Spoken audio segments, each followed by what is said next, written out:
and your Westhill High School Vikings. At this time, we ask that you please rise for the presentation of colors by the Westhill Junior ROTC. The Westhill Junior ROTC Color Guard is under the command of Cadet Lieutenant Velasquez.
The captains are at midfield representing the records of Staples.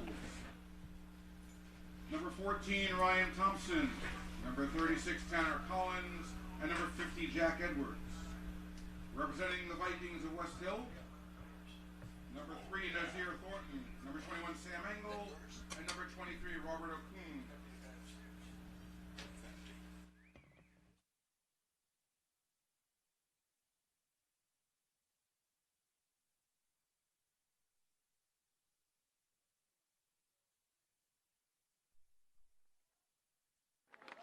Decided that they will kick off. Westhill will receive the ball to start our game.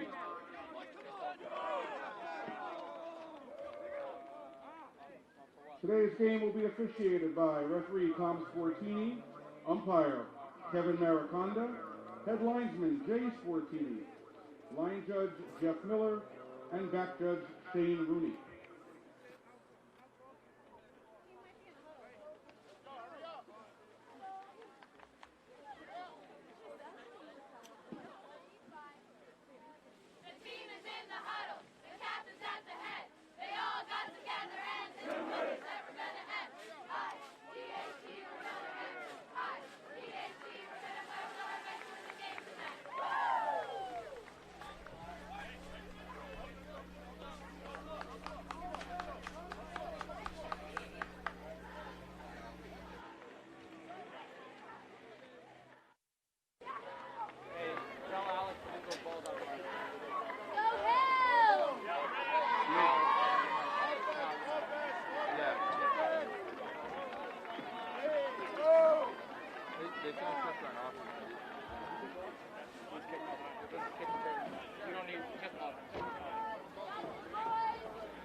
Number 84, Josh McCall to kick off for Staples.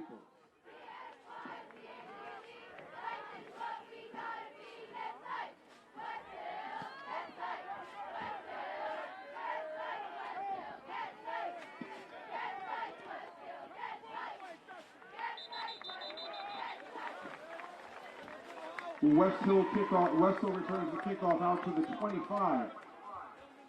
It'll be 1st and 10 for the Vikings from the 25.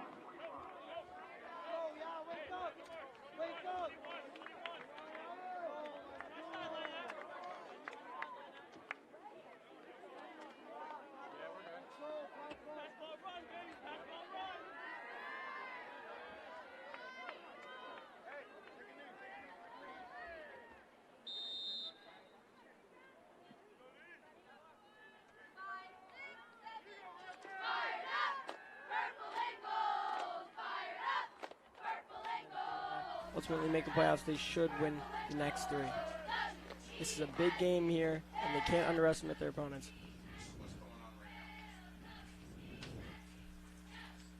The Vikings offense takes the field for its first possession. They appear to only have 10 players in this formation. Westhill's lining up and leaving the position played by Jordan Martinez vacant for the first play of the game. Lines up with 10 players, leaving the spot started by Jordan Martinez vacant as a tribute to their fallen friend. The delay of game is called and is declined by Coach Behrens. Thank you, Coach Behrens. The Westhill football team is playing tribute to number 70 by leaving a spot vacant and taking a delay of game penalty. This must be heartbreaking for many of the Westhill students and fans, as well as the families that were involved in this tragedy. Big takedown by number 55, Brandon Saunders. Thornton on a carry with a pickup of 1. It'll be 2nd and 9. 2nd and 9. Wreckers are looking to get a couple big plays to stop here. Get the ball back. Jordan Raya is in shotgun. 2 backs with him. Takes it. Handoff up the middle, and that looks like it's going to be stopped for about 2 to 3 yards. 3rd down.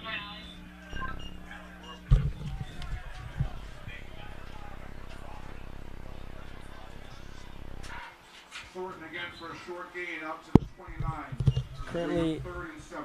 Currently 3rd and 7. Westhill is probably going to pass here, I would say.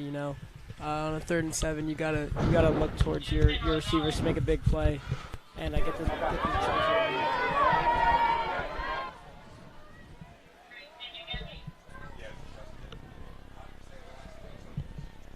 Rise back in shotgun.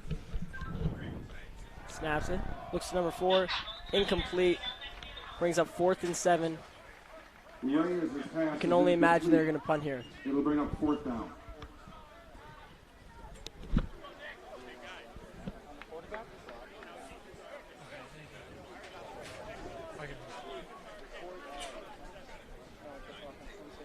And Nick Armentano's back for the punt.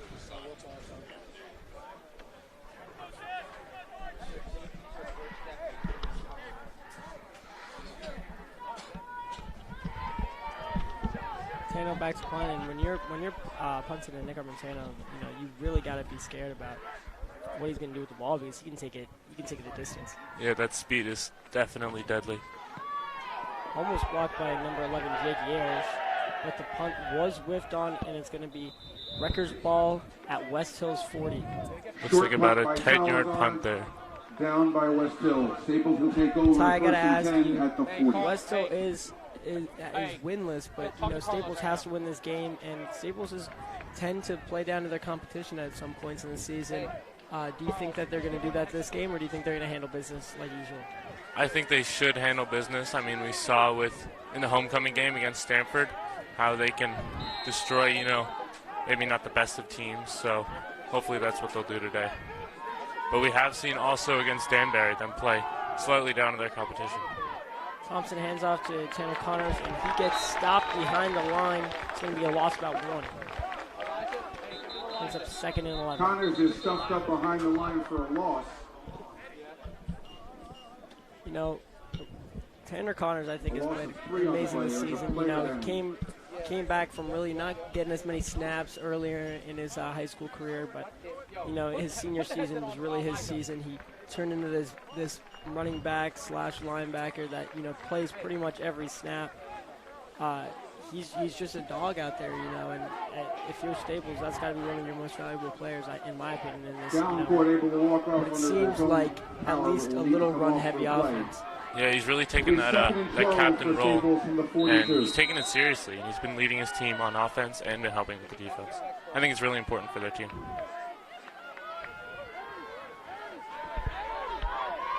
Thompson in shotgun. Connors behind him. Surveying. Looks right deep. And a great catch by Nick Armentano over the head of a Westhill defender. And that's just that connection to Thompson and Armentano. You know, that's something that you can't really force. It's just something that's there. And they've been playing high school. They've been playing football together since 7th grade. You know, when Nick moved here from New York, and you can just tell that since that day he moved here, they've been working. Yeah, they've got a certain connection. Thompson gives it to Tyler Clark, and he's stopped behind the line. It's going to be 2nd and goal here. Thompson to Clark.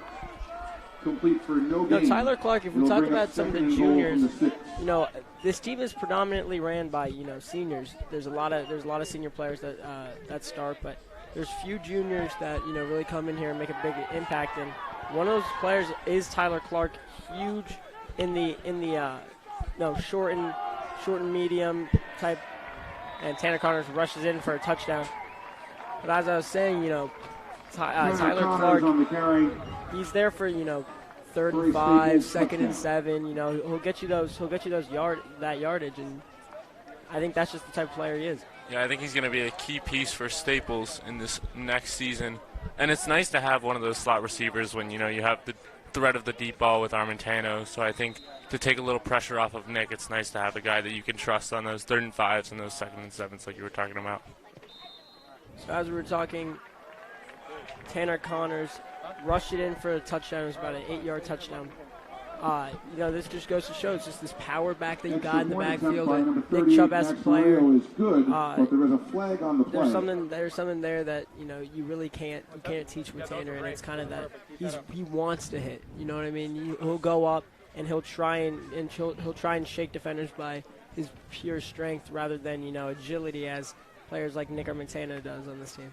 Yeah, it's kind of that dog mentality like people like to talk about in football. And I think he's got a natural instinct for the game, which really shows on the field. Max Murillo on the extra point, and it was good. There was a flag on the play. Extra point is good. Staples leads 7-0. Staples leads 7-0 with 8:55 left in the first quarter. They will now kick off to Westhill. Westhill didn't have anything on their first drive, only gained about 3 yards, but, you know, it's what's to come for this team. Officials have marked off a 10-yard penalty from the extra point attempt. Looking ahead for Staples, Staples will play Ridgefield next week on the boys' senior night, and then Greenwich at the Turkey Bowl. I think those are going to be huge games for Staples. We know that it's been a while since they've made the playoffs, and this is a real shot for them. I know that Greenwich is a great team, but they have 3 losses. They've had a tough schedule, but that's still an indicator that they are very beatable. And so is Ridgefield. We have them at home, so I think that those are 2 games that Staples is going to really have to sort of pound the ball with Tanner Connors and get those 2 wins. Oh, and Westhill hobbled the kick return, but they kickoff is muffed by Ryan Ellis, but he falls on it. Westhill will take over 1st and 10 at the 16-yard line. Jordan Reyes comes back out for Westhill. And as you were saying, I mean, yeah, Staples has to win at least. If they win this game, they've got to beat Richfield or Greenwich to have a chance at the playoffs. And then if they beat both, I think they've got a really good chance. Richfield did lose to Norwalk, a team that Staples beat. And Greenwich just hasn't been as strong as they have been in the past years. So, you know, both games are winnable for the Wreckers. And it really just comes down to, you know, how well they can game plan against those teams and how well they can keep their mindset for these upcoming games. Yeah, I was surprised recently to see that Greenwich was ranked so much higher than Staples because of their strength of schedule. So I think that it's going to be interesting to see how Staples can play against a good team like that. Swing pass to Ellis is not able to fool Staples. A loss of 1 on the play. It'll bring up 2nd and 11. Ryan swing pass over to Ellis and look to be about back to the line of scrimmage. You know, this Staples defense has really gotten stronger as the years have been, you know, going on. Because I saw in my freshman and sophomore year, the Wreckers defense didn't really look like they could get a stop, and now it seems like nobody can, you know, score on them. You know, they're very tough. The games they lose seem to be low scoring, except for the St. Joe's and the Cheshire game. But besides that, I mean, when they get down to it, they can stop. Yeah, their defense led by George Angles, who had a great game against Norwalk. He really led that defense, who shut down one of the best running backs in the state in Cam Edwards.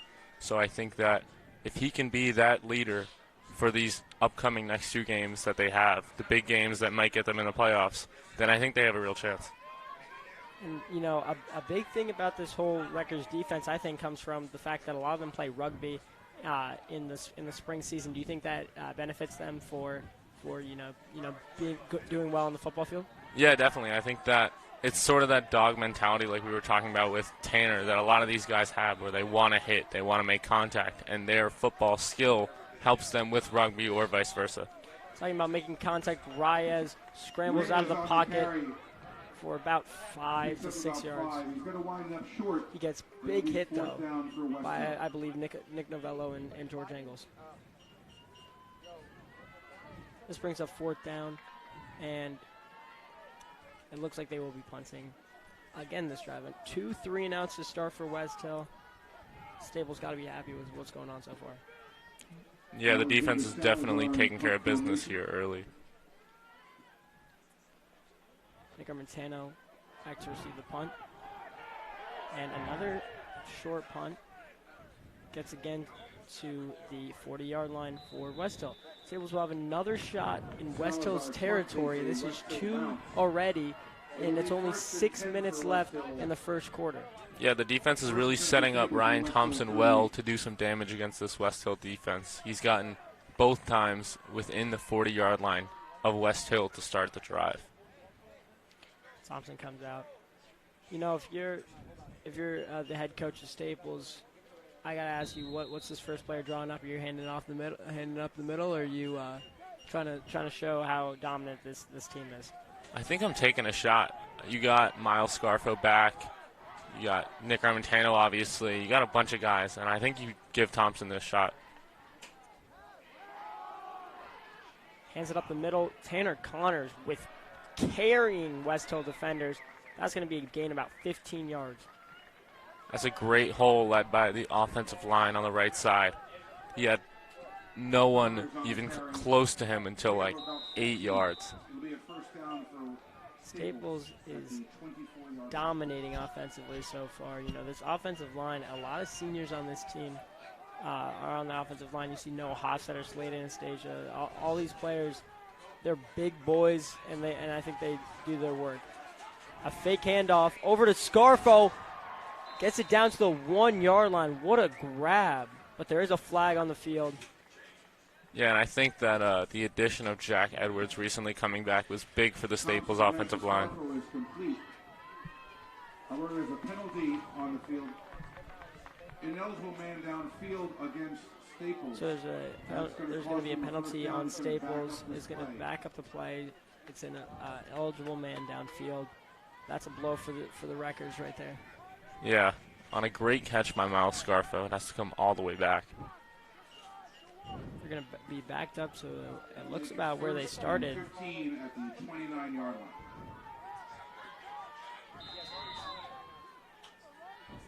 line. 29-yard line for in Westhill's territory. No, I think this is a play. Yeah, you're gonna. I would have liked to seen an empty set for Thompson. You know, I think he's been airing it out very well so far, and I think when it's 1st and 15, I think you got to take a shot. It looks like that's what they're gonna do. Thompson over the middle finds Tyler Clark, just what we were talking about earlier. Yeah, the middle of the field seems to be all Staples here so far. Thompson to Clark for a first down. It's going to be a first down at about the 9-yard line. Thompson back, looks. Tyler Clark wide open in the back of the end zone, and he's got it. Another touchdown for the Wreckers. Tyler Clark on that play was wide open in the back of the end zone, just had to get his feet down. Yeah, these corners of Westhill seem to be losing a couple of the Staples receivers here early, but Thompson connects with Clark. I think it might be by just some of the speed from these Staples guys. And it's 13-0 already. Let's see if Max Murillo can hit this. It's an extended lead to 14. Snap and almost blocked, but it's good. 14-0. Staples over Westhill. Murillo's extra point attempt is good. Hey, get 12 personnel ready. Get 12 personnel Very dominant start from Staples here early. We've seen the defense have 2 3-and-outs, and then Thompson drive them down the field and score 2 consecutive touchdowns. You know, I think if you're Westhill here, sure you're coming off of this is a pretty bad season for them. I think that can be said, but I think they just got to show their worth. Okay, they went triple OT with Brian McMahon. Hey, Brian McMahon's not one of the better teams in the SEAC, but you know they're still a pretty okay team. And I think Westhill's really just got to show that like we're not a team you can just run all over. You know they got to step up right here, get a drive going. And I think they got to get some confidence back for this team because this is a young team. I mean we saw Staples just like this when we were in our sophomore year about 2 years ago. And, you know, now you're looking at Staples now as a team that's trying to be a powerhouse in the SEAC.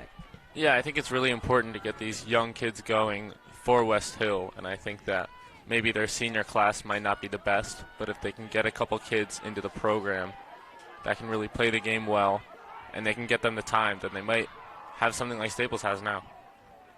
And a couple moves made by Ryan Ellis on the by return Ryan out to Ellis, the 22. but he only gets it out to the It'll be 22. first down and 10 for Westhill from the 22-yard line.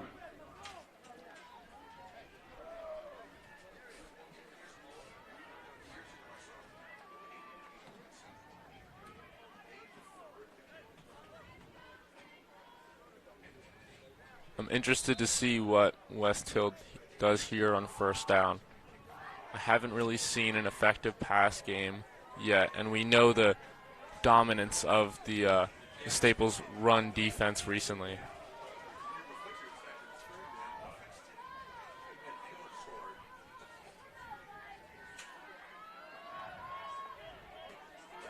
And a short run. It's going to bring out 2nd and 9. Staples has been all over this run. You know, they keep trying to hand it out outside. Oh. Reyes swings it out for a short gain. Stops It'll early. bring up 2nd down and about 6.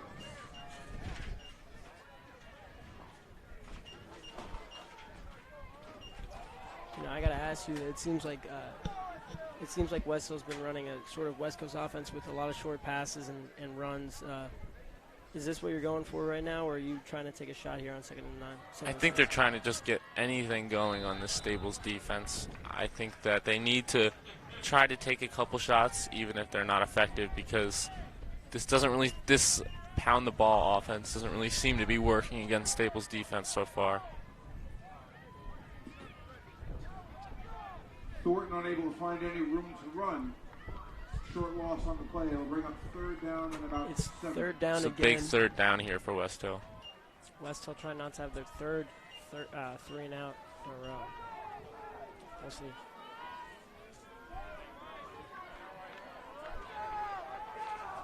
is backs up. And look out for George Engels here because he's coming up. And he gets past, almost sacked and almost intercepted. Just tried to throw the ball away, but, you know, if you're throwing in the middle of the field, you got to expect that.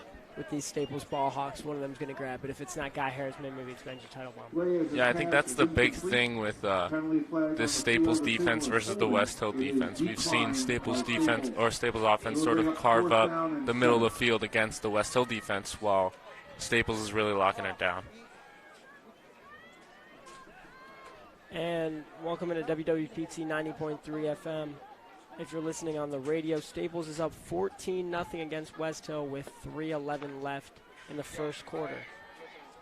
Westhill looks back to punt. Nick Armentano is back to receive the punt.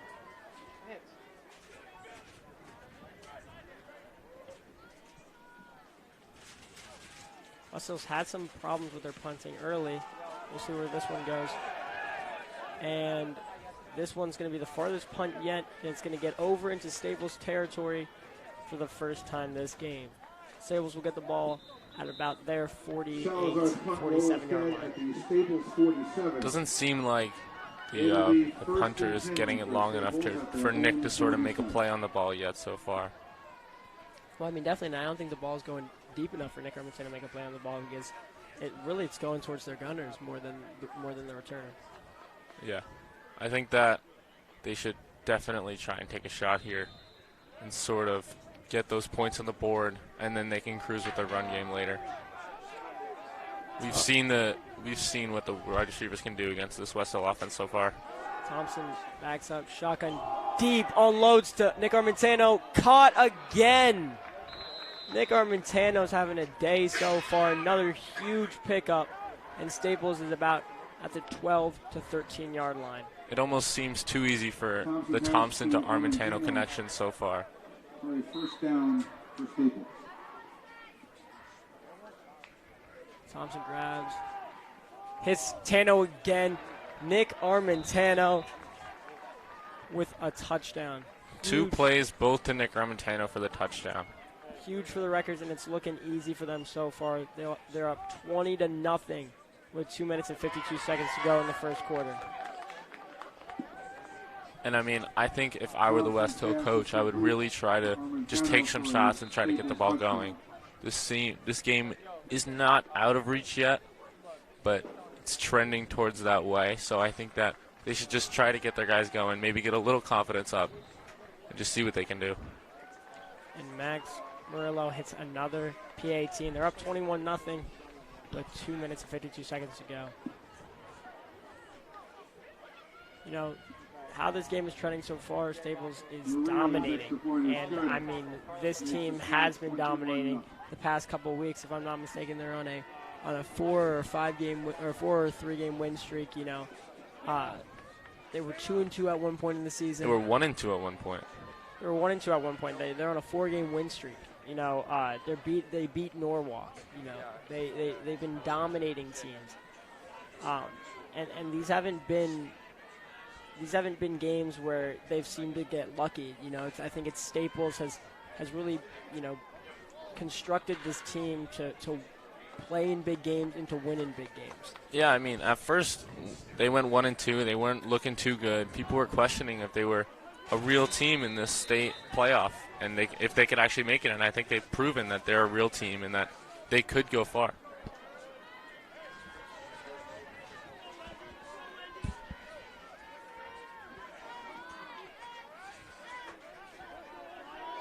Westhill back to receive. Going to field it about at the 10.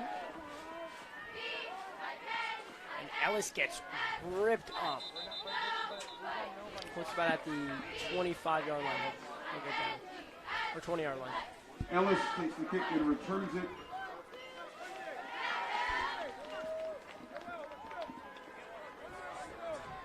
And this is a very important drive here for Westhill and their offense to really just get going, maybe get some points on the board, and respond to the Staples offense, which has been carving up the defense. You know, if I'm saying this, I think this has got to be a confidence drive here. You know, if you're down 21-0, it's 2 minutes and 45 seconds left in the first quarter. You got to get some points on the board. You got to get your offense rolling somehow. You know, if you're sitting back and you're going to punt again, you know, what does it show for this team? You know, this team's got to start getting stuff to stick, and we'll see what they got out here with. Fakes the handoff. Reyes, and incomplete to number 2. And there's a flag on the play. Looks like it might be unnecessary roughness on number 42 there. A late tackle after the incomplete pass. Yeah, you know, those are stuff that's been getting called a lot, especially in the NFL and in college football, about taunting and you know, late hits and stuff. Do you like how they have this in football now? It's kind of the same as trying to make it very professional and not letting these guys get out of hand. I think that I like the idea of it, but it's, especially in the NFL, I don't know too much about the rule. In high school, I know it's been around for a while. They've been calling it more than the NFL. But I think that sometimes calls get carried away, like we saw recently with the Darren Waller was a good example when he threw the ball on the ground after getting a first down, and it sort of looked like he threw it at the opposing bench, and they obviously called the penalty on it. Riles scrambles out of the pocket, and one of the biggest gains, I think that is the biggest gain for Westhill so far. About 8 or 7 yards right there. Picks up about 8 yards. Yeah, it was a nice play there from the quarterback, number 8, and we saw the hit from number 33, Nick Pryor, on the stop. I mean, if we're going to talk about some, you know, positives about this Westhill team, Jordan Reyes, the quarterback for Westhill, looks to have some, you know, some legs, and he's been getting out of the pocket. He's been avoiding sacks. And, you know, it's nice to have a mobile quarterback, especially in high school and college. So, I mean, if he wants to trend towards a D1 or maybe D3 spot, you know, it's good to have legs like that. And swallowed up. Yeah, Westhill, we've seen so far this year, may not be the most talented team, but I think that they definitely have a couple bright spots, and Reyes is one of them. So far, this Westhill team has looked of 3 people. It's looked at number 2, Thornton, number 4, Ellis, and Jordan Reyes. Those seem to be the big factors in this game. Yeah, I think that if Reyes can keep pushing the ball here, and maybe not a touchdown, but just get them some points, I think that's really important for this offense, and it could get them going throughout the game. It's 3rd down. Reyes backed up. Can take it. Shotgun, avoiding the sack. Let's see what he can do here. And he's going to get it. Used his legs. Reyes turns the corner and is able to pick up a Westhill first down. Yeah, I think the Staples defense is definitely going to have to key on that run from Reyes. That seems to be the only thing so far that's been getting them yards.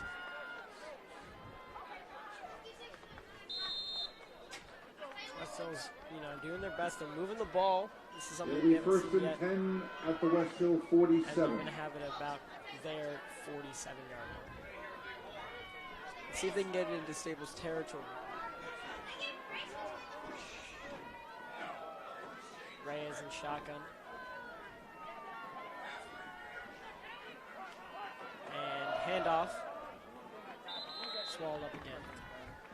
That's number 80, George Angles, yet again on the stop.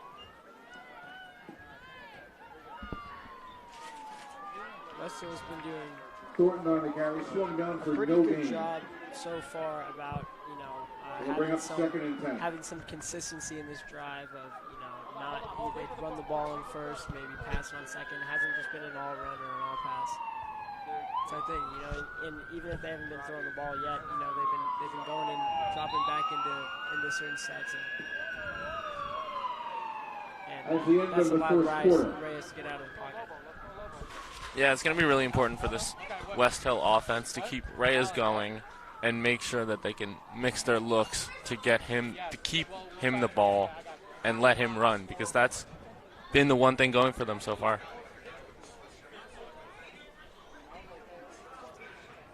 Seems to be a timeout. End of the first quarter.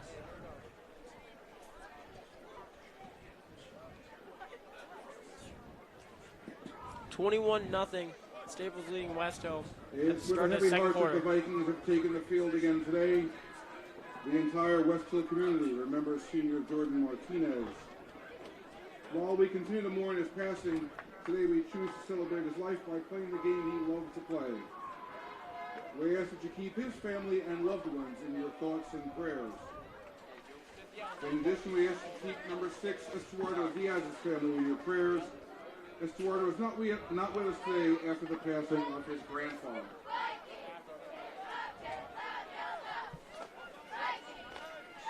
Westhill has it at the 47. Raya's back in shotgun with Thornton behind him. Thornton has, been fighting for yards, but hasn't really got much on the ground yet. We'll see if he does something else in the second quarter. Yeah, it'll be a big confidence booster here for Westhill to get it onto Staples' side and maybe keep this drive alive. Raya's back in shotgun. Takes the handoff. Tries to get it over to number 2, but could not. Guy Harrisman and Jake Harris were over Reyes to Moody falls incomplete. Yeah, just missed there from Reyes. We saw the receiver number 2. He was open, but Guy Harrisman was closing in on him, so no gain there, obviously, with the drop ball. It'll bring up 3rd down and 10. 3rd and 10 for Westhill. And I mean, this drive looked like it was going somewhere, but quickly it gets to 3rd and 10. The Staples defense makes 1st and 10, 3rd and 10 very quickly. We've talked about it a lot, but they still have not gone onto Staples' side yet so far. They get it over to Thornton on a swing pass, but just gets back to the line of scrimmage, and it looks like the Vikings will punt. It's a great play by number 2, Guy Harrisman, there on the stop. Really cut that off. On the swing pass. Nick Armentano back to receive the punt again. Yard, it'll bring up 4th down and 11. And I mean, if you're here and Staples scores here, they're up 28-0. How early are you pulling Thompson? I'm giving him the first half, but I'm definitely starting to incorporate subs into the lineup.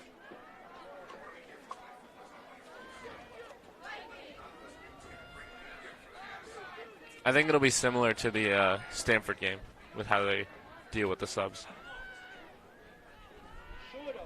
I mean, I feel like the Vikings, at least this is a little unorthodox in the NFL and college, how when they're punting the ball, they've got 3. And George Angles seems to have hit the punter there, which means that is a 15-yard penalty and will give Westhill the ball back. That's a 15-yard penalty, and that's going to result in a Westhill first down. First down for the Vikings after just a huge big mistake there. George Angles. And I mean, I think this maybe goes with what I was saying. I was saying that when the Vikings punt, they've got 3 blockers behind the snapper. So it's kind of like there's like a wall to protect this punter, but I guess Angles got by it and just was a little too late on the hit. You seem to have shoved the punter after the kick, which is not a great decision there from Angles. He's out there right now. Let's see what the Wreckers can do with this 3-man rush.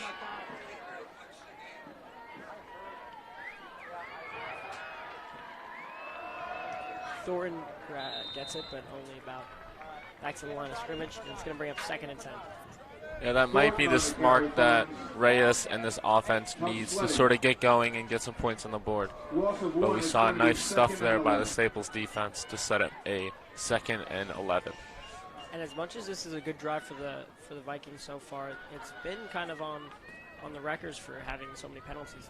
They had the unnecessary roughness earlier by Roseme, and now the roughing the kicker by George Angles. Yeah, they definitely seem to be hurting themselves here on this drive.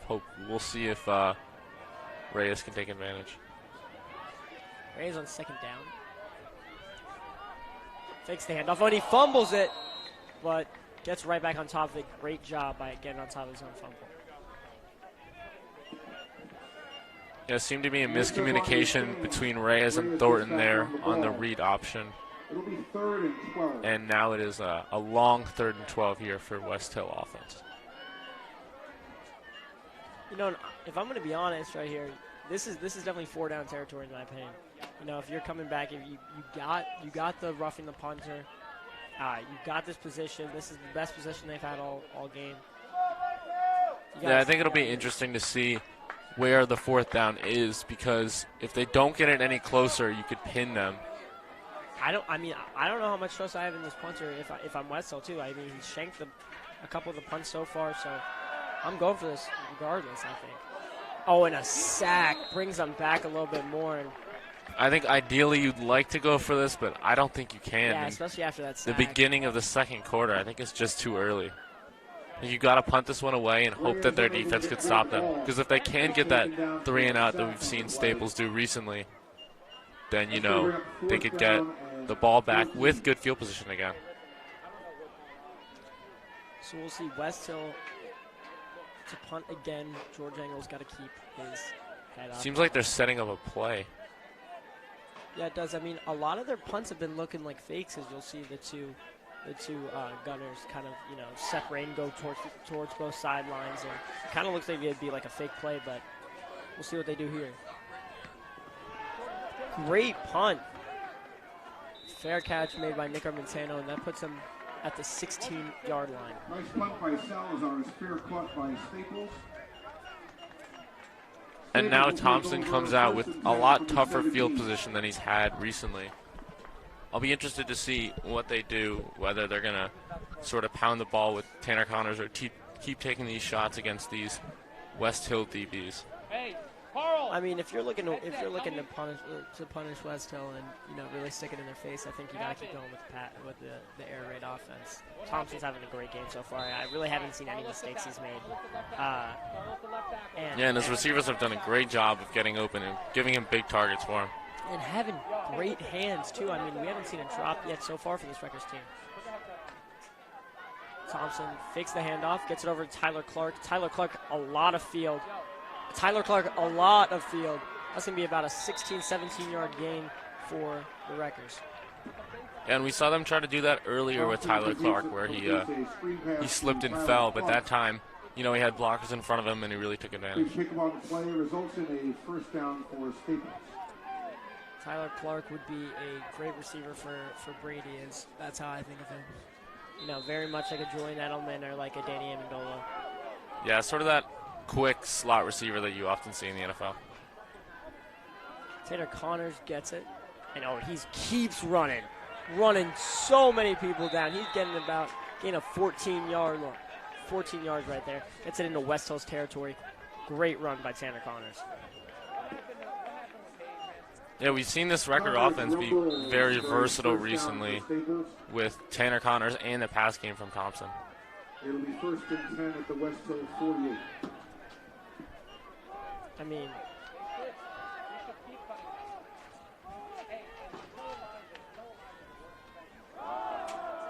another run from Tanner Connors right up the middle. Gives it right to Tanner Connors and another 14-yard rush. I mean, his yards per carry right here is through the roof. Connors on the carry. Yeah, he seems to be running at 10 yards a clip Picks here. up another Staples 1st down.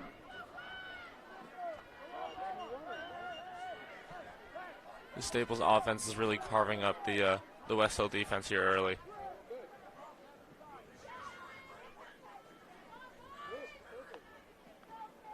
And Thompson deep back to Tano. Oh, what a grab! Laid out for that one. And if that's complete, and it's incomplete. It looked like Tano reached out and grabbed it, but his helmet's off. He looks hurt down on the field, just in the front of the end zone.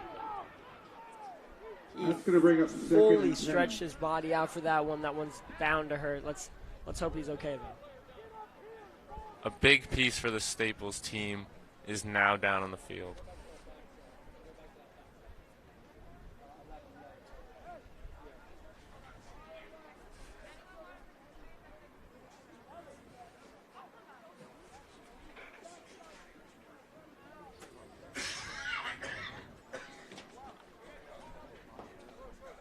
WWPT 90.3 FM.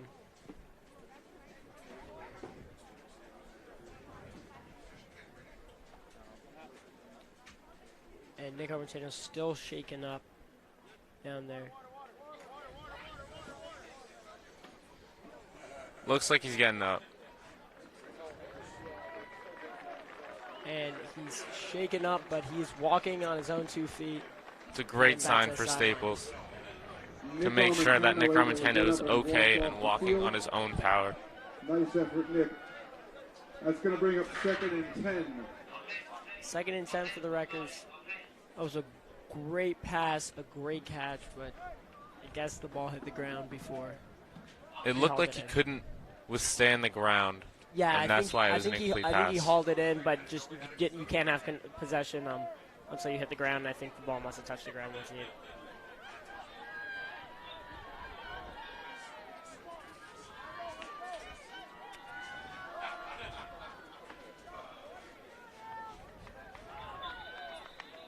Another great run there from Tanner Connors, right up the middle. Tanner brings it up. That's going to be about a gain of 7-8 yards. And it's going to be 3rd and 2. Connors on the run, picks up about 8. It'll be 3rd and 2.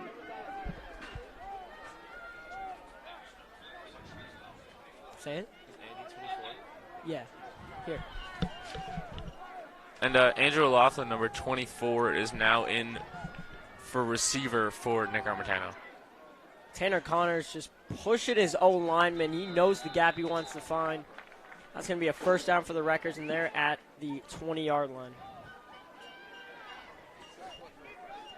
Connors picks his way through the line for a gain, enough for a Staples first down.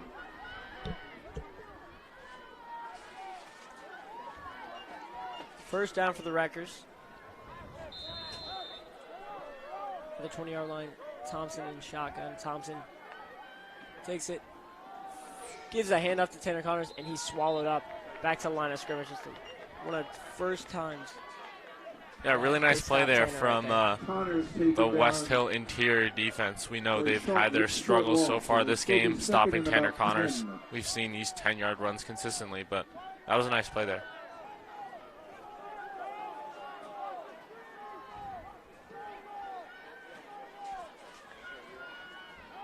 Thompson throws, almost intercepted. Shapiro could not hold on to that one. Thompson's pass is sort of the first mistake there from Thompson. It wasn't a terrible ball. I just think that the Westhill defense made a nice play on it. JT's a big, reliable tight end right there.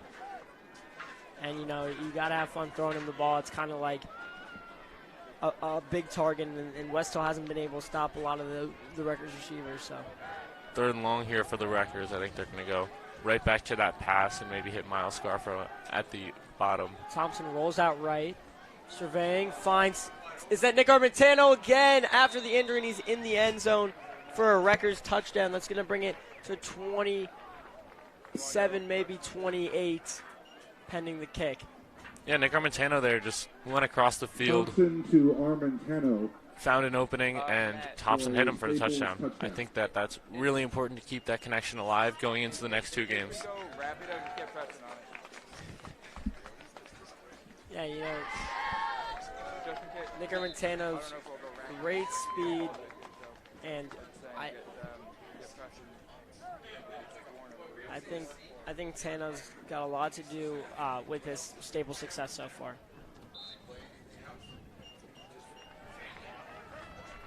Nick used to play basketball for the Wreckers about freshman and sophomore year, but decided to quit and focus on football. I guess for offers and much of that. Yeah, and we see why. I mean, he's really carving up this Westhill defense so far. And another storyline for the Wreckers is Miles Scarfo's back after missing some time from the team. Scarfo, he's very electric, and when he's on, and you can't stop him. So far today, he made a grab, but I think it got called back on the ineligible man downfield. Yeah, I mean, I think that when you play some of these great defenses coming up, like Ridgefield or like Greenwich, it's going to be really important for some other guys to take some pressure off of Nick Armentano. And Scarfo's one of those guys. He's been really good. He's been a consistent target for Thompson, and he's, in my opinion, right up there with Armentano as one of those guys. Staples made the extra point. It's 28-0.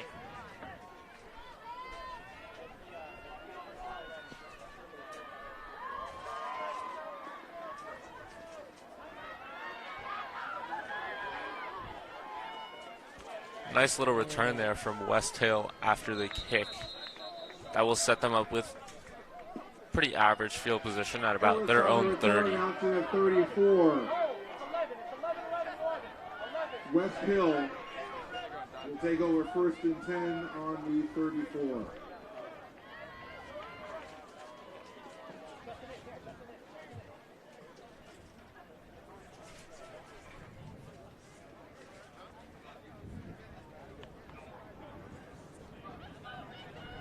Westhill looking to make any sort of difference in carving into this Rutgers defense. And it's surprising to see that Westhill doesn't have a great team, because I know from baseball at least, they have a lot of big kids on their baseball team. So I'm surprised to see that a lot of them don't play football. And if you're back, WWPT 90.3 FM, the Staples Rutgers are up 28-0 here, and there's 5 minutes and 17 seconds left in the first half. Rutgers were on top. Nick Armentano scored his second touchdown this game after going down, but Rutgers have looked pretty much unstoppable so far in this game. Yeah, it's just been a dominant first half here from Staples. They've run the ball well. Thompson's been playing well. Their defense have gotten a lot of stops. They've really been destroying the game on both sides of the ball. And Westhill hands off, and that's going to be a gain of about 2. Staples has been all over the run so far. Bring up 3rd and 9. This run defense is one of the best in the FCAC. You know, it's got a lot to do with Nick Novello and George Angles. Yeah, I mean, we saw Angles flourish last weekend in Norwalk. We saw, I think he had 17 tackles. Forced fumble too, yeah. He had a forced fumble. He had 2.5 sacks. He had a career game, and I think that against a guy like Cam Edwards, it led them to victory. And that's, I think, benefit for the Westhill offense is that they do have a mobile quarterback. Norwalk's quarterback isn't so mobile, and when he's sitting back in the pocket and George Angle's running at you, there's not much you can do. Swing pass over to number 3, Thornton, and he tries to make a move but gets shut down before the line of scrimmage. Yeah, this offense has not been great for Westhill, but Reyes has done a nice job of sort of staying away from Angles and making sure that he's contained. And, I mean, credit to the offensive line as well.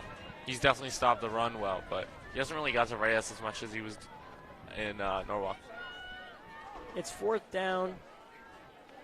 Number 69, Salazar, is going to punt to the Rutgers. And I think now back we do not have Nick Armentano. We have number 4 for the Rutgers, Sam Petrosino. Sam is a sophomore, one of the sophomores that plays for this Rutgers team, and I've heard he's dirty at wiffle ball. Nice, interesting fact about Sam Petrosino as he takes the punt. And another good punt by Salazar. He started off by muffling a few punts, but gets this one over to the 40-yard line. Not bad for the It'll be 1st and 10 for Staples from their own. Yeah, Petrosino is one of those guys that seems like sort of the future of Staples football. He's one of the sophomores that plays. He gets in, and I think he could be a bright spot looking forward. Yeah, I got to say, when you got the number 4 and you're a sophomore, that you clearly got some sort of game, because that's a pretty nice number to have as such a young kid.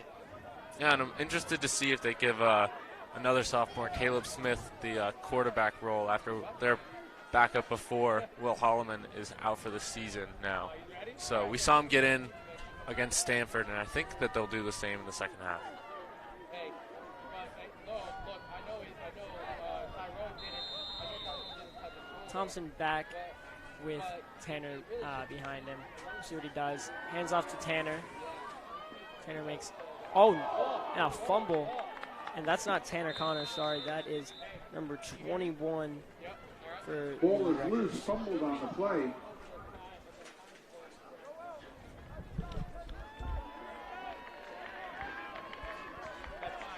Staples recovers their own fumble. Preston Norris was on the carry, number 21. After a pickup of 4, it'll be 2nd and 6. Rutgers already bringing in some of their subs. And it's early in the game, you got a whole second half. It's 2 minutes left in the first half, but 28-0 Rutgers. Thompson's still out there. Thompson on the keeper, makes one guy miss, but tackled at about the 49-yard line. They got a 3rd and 1 incoming. Now, this is the question that I got to ask you. If it comes to 4th and 1, you're at the 50-yard line and you're the Rutgers. Are you going for it? Because it's 28-0 already. You don't really. I think it seems to me more like they want to get out of this game and not get anyone hurt. You just take the win, but I think they will kick it away. It's not that they're not capable of getting the first down. They don't need to make that call, though, after the first down pickup there from number 21, Preston Norris. Norris on the carry. Pick up a 5 for a Staples first down. the Rutgers over in Westhill's territory now. Thompson gets the ball tipped at the line, and now it's going to be 2nd and 10. Thompson's pass is knocked down at the line. Yeah, nice play there from the defensive line of Westhill to knock that pass away, which was intended to number 15, J.T. Shapiro. Hey, tell Justin right now that he's got to get close. He's got to get tighter. As we look ahead for Westhill, they've got a couple games left in their season, but it doesn't look like they're going to make any sort of playoff or anything like that. And Thompson gets almost picked off. It's By 3rd and 10 Kevin now. But the ball did Yeah, skip tough the read there from Thompson. The DB of Westhill seemed to have cut that route off. It was a low ball from Thompson. And, I mean, other than that ball on their last drive, that seems to be like the only mistake that we've really seen from Thompson. He's had a pretty clean game so far. Thompson 3rd and 10. Let's see what they do here. Steps back. Got time. Rolls out left. Releases. Didn't even look at the ball really. Oh, and that's going to definitely be a PI. No call there. Call. Wow, Miles looked like he got turned around, and that definitely did not look like a play on the ball for the Westhill defender, but flag was not thrown, and it's going to bring a 4th and 10 for the Rutgers. Sean, you got to wonder whether that's a no call because it was not a penalty or it was a no call because it is 28-0 in the first half. Yeah, that's what I got to see, and luckily for the Rutgers who are staying out there on 4th and 10, it's not going to matter. It doesn't really matter too much for them at the moment, but they stay out here for 4th and 10, and I kind of like this call. They know they can get this first down. They got a feeling for it, and there's no really point in punting. Thompson almost getting sacked, gets out of there. Let's see if he can reach for the first, and he does. Let's see the ball. Let's see where the ball gets placed down, but that looking like it's going to be a first down. But looks like he comes up short on the play. It's going to be a first down for the Westhill able to stop him, I and think he will take got over that. on downs. It'll be a first down for of Westhill. of that sideline, but he reached out for it. Great play by Thompson regardless. Got out of the pocket, used his legs.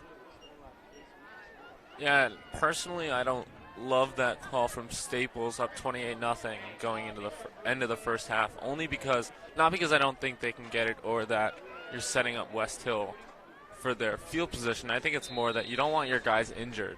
And if you could just get your defense out there and maybe get a stop, you could just reset. I don't think you have to force your guys to try to make the extra play, which they're going to do. with a 28 game like this, 28-0 game. Yeah, you know, there is a part of respect that plays into football, and I don't know if that's the best look. Thornton gets a swing pass, and he's off. Past the 50, to the 40, to the 20. It looks like he's going to go all the way and gets stopped, tripped him on his own 2 feet. A great move by Thornton out in the flat. Takes the swing pass and rumbles all the way down inside the 5. A huge play there from Thornton to set them up Touchdown. at about the 3-yard line here. 45. Let's see if the Staples defense can stop them. 45 seconds left in the first half. 28-0. Staples leads, but Westhill is knocking on their front door. It's the Westhill at about the 7-yard line. Now, Sean, I got to ask you, if it comes to 10 seconds left, 4th and goal, are you getting the points or are you trying to go for the touchdown to maybe keep this a closer game going into the end of the first half? Hey, I think you got to go for the touchdown. I mean, if you only end up with 3 after this entire drive, you're disappointed anyways. Touchdown's really what's going to make the difference. Out of the flat, Reyes throws, almost intercepted by the Wreckers. Number 24, Andrew Langland, almost had his first career interception. And it was all daylight. If he could have come up with that, there was no one in front of him that could have been a potential pick 6 there from O'Laughlin. I think right there with Andy, it was just the fact that, you know, he didn't think the ball was going to be right there. He didn't think it was going to be that easy, and he just overcalculated that because that was an easy pick to take home. Yeah, clearly frustrated with himself after that dropped interception. Very close. A.J. Darby is now in for the Wreckers as well. A lot of these senior corners are starting to get some play. Reyes tries to keep it himself, and he's short. I think he's going to be ruled down at about the 4-yard line. It looks like coming up we may have what we were talking about with that 3 versus 7 points. Personally, I think you got to take the 3. I mean, I don't know if this is going to last all game, but we've seen Staples sort of dominate Westhill so far. And I think it's more of a confidence thing to get points on the board against this great defense. And, you know, 28-0, 28 seconds left to go in the first half. It is 3rd down. And, yeah, you know, that looks like it's going to be the case where it's going to be maybe a 4th down and they got to decide between there. But I don't know. I would go for the touchdown. You know, I think if you really want any chance in this game, you're going to have to score a touchdown. Thornton's big run is just going to get, you know, discredited with a field goal. So I think you got to just go for the touchdown. You got to put the ball in the end zone. You got to show that, you know, you guys can score too. You know, field goal, it's nice points and it's nice confidence to have, but I think it'd be better that, you know, you either score or you don't score. You got to take it as it is. 3rd down. See what Reyes can do. Thornton in the backfield. And Reyes tries to keep it himself on the QB sneak. Is he going to get it? No call yet by the refs. Looks to be short. The pile pushes and pushes. No signal yet. And I think it's going to be a little bit short. We'll see what the ref says. It is short at the 1-yard line. Of the goal line. It's going to bring up 4th and goal inside the 1. You got inches here. This is a game of inches, and 15-3 to go. 4th down. Coach Joseph takes a timeout. I think you're right. I think they're going to go for the 7 points. I think you have to at this point. Yeah, you know, it's 4th and inches at the goal line. It's Would be devastating, though, to not get this touchdown here for Westhill. It would, but it would be very nice to go into the half at least with one touchdown. And, you know, I got to ask you, are you going back with that sneak? Because a sneak there, that was pretty much a gimme 2 yards. It was great pushing by Reyes. He actually was pushing his O-line forward a little bit. And are you going back to that play, or what play are you trying to run here? I think that since Westhill does not have top to bottom talent on their roster, you have to go with the sneak. But if I were a team like Staples, I would definitely consider maybe a fake handoff to the tight end. Yeah, that's nice. I actually like those kind of plays. Or, you know, I was thinking like maybe like a naked bootleg where he fakes the handoff and then rolls out. That's actually not a bad idea with Reyes' legs. Yeah, I think that could happen. I think they're going to go back to something close, maybe a fullback Fourth and draw. goal inside the And one. this is looking like diving for the Westhill Vikings, and they are going to get into the end Late zone. drive the pile in. Reyes. Touchdown, Westhill! Westhill gets their first score of the game. It's 28-6 with 10.3 left in the first half. Yeah, that's really big for Westhill and their offense. It's a big confidence booster going into the end of the first half. And it shows that they can score against this great Staples defense. Confident call by the head coach, but it pays off for the Vikings. 28-6, pending the PAT. Go to the bench. Hey, tell those big boys that's a good job up front. Good job up front. Hey, you're breaking up on me. Salazar Carl, out you're for the breaking up PAT. on me. Yeah, now you're good. Hey. And it's going to be good. 28-7 Salazar's here PAT at is J. good. Walter Kennedy Stadium in Stamford. Finishes off a 7-pointer for Westhill. Yeah, it's a great drive from Westhill to get that ball back after, in my opinion, a questionable call to go for it on 4th and 10 that came back to bite Staples. And yeah, they just drove down the field by a big play from Thornton to set up the touchdown. Yeah, Thornton really got his legs working there and took it all the way down to the 10-yard line. That set up a nice touchdown by Reyes and the keeper.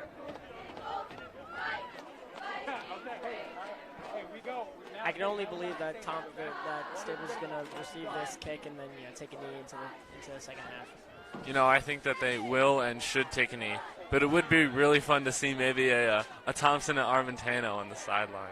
Yeah, that would be nice. I think they could potentially get it with this connection so far today. And you know what's something funny that I'm seeing is that number 4, Sam Petrosino, is he the next Armentano? Because they've got him already back at kick returner. They've got him as and receiver. that's 7 for the Is he Westhill going to be cheerleaders. Is he going to be Armentano next year? And is Caleb Smith the future of this team? Those are some pretty tough shoes to fill in Nick Armentano, but there are a lot of comparisons between the two, and I think that Petrosino has the potential to get to that level. And that ball's going to get dropped to the 20. Petrosino keeps it, though, and he's running through Westhill. He gets it to about the 30-yard line. 6.2 seconds to go in the first half.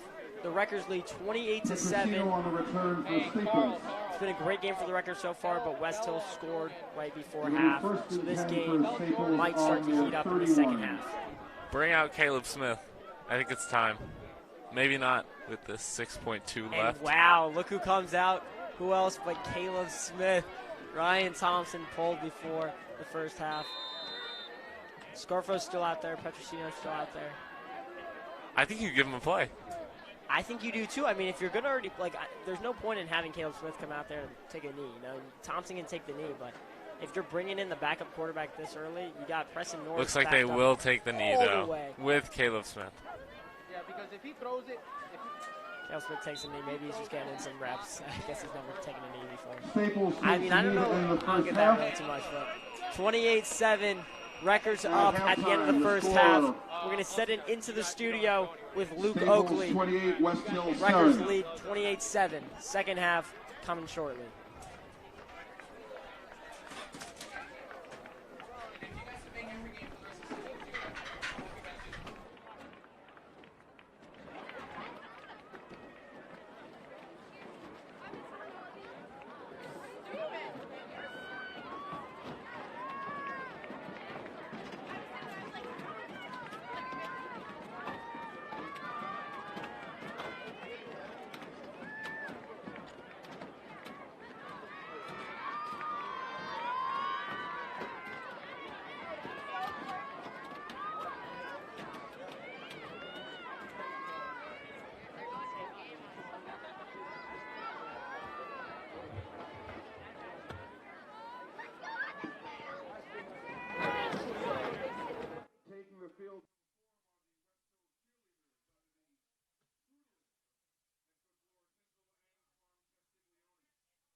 started, I don't know what it was, but Carl started to break up on me at some point. He's good. I hear him now. Carl, you're good? Yeah, okay. There was one point,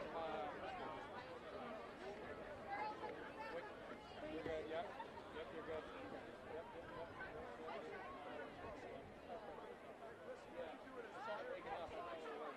it was. Kick off!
As we get ready for the second half, a reminder that Staples won the coin toss in the first half and deferred, and they will receive in the second half.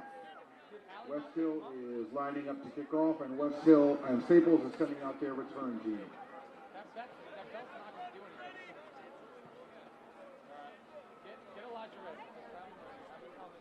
Great game so far by the Wreckers, but Westhill scored on their last possession, making it 28-7. Yeah, it was a big drive for Westhill to get points on the board there. And number 69, Salazar, will kick off for Westhill. So far, what we've seen from the Wreckers is that they've already pulled quarterback Ryan Thompson. Caleb Smith was in. Sam Petrosino's been getting a lot of looks. Preston Norris, Salazar to kick. the running back position. It's been, a pretty much a slaughter game for the Wreckers, but we'll see what they can do here. Squib kick, muffed by Miles Scarfo, but he keeps it, grabs it. Oh, here we go. Miles Scarfo. Just gets tripped up there at about the 35-yard line. But he gets all the way to the 40 to set up Salazar's I think squib kick should is be returned by a Scarfo. Caleb Smith ran offense. No, it's Thompson. He's back out. See, now this is what I'm confused Out about. to about the 37-yard line. Only came out for the knee, but now you bring Thompson out for the first possession of. Check that, the 38. Staples will Maybe take it's over that first and 10 1% at their of own Barons 38. that thinks that maybe, just maybe, Thompson will get injured on the knee. Thompson's back in shotgun. Looks right, finds Scarfo. That's going to be a gain of about 4. Or maybe even they want to get it to a 28-point game before they let Caleb Smith take over the offense. One more touchdown before he takes over. 21 points is definitely not Short pass picked up, not picks up a gain of 5. It'll be second and 5. Back from 21 points. But the thing is that the Wreckers just look so dominant that it was like basically we have Thompson over the rest of the possession. Tyler Clark gets it. He gets it to about the and he keeps going. He gets it about down to a 33-yard line. Thompson's pass to Tyler Clark is complete for a big gain, but there is a flag on the play. Seems to be a flag on the play. Let's see if this gets brought back. And a lot of the offense is walking backwards. It's looking like the refs are going to call something on the Wreckers. Westhill coach. We have a holding penalty downfield on the play. Tough penalty there for the Wreckers, going all the way back into their own territory, from the Westhill 30 all the way back to their own 30.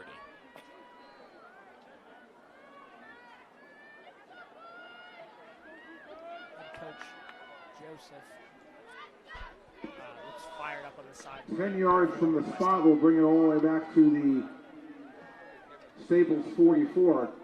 That is still enough for a Staples first down at the end of the play. It'll be 1st and 10 for Staples from their own 44-yard line. Of Staples' very own defensive coordinator, Coach Phil Pott. We listen everywhere, every time we play, and they're all the way from Dallas. Huge supporters of WWPT and the Staples Records. Shout out to them.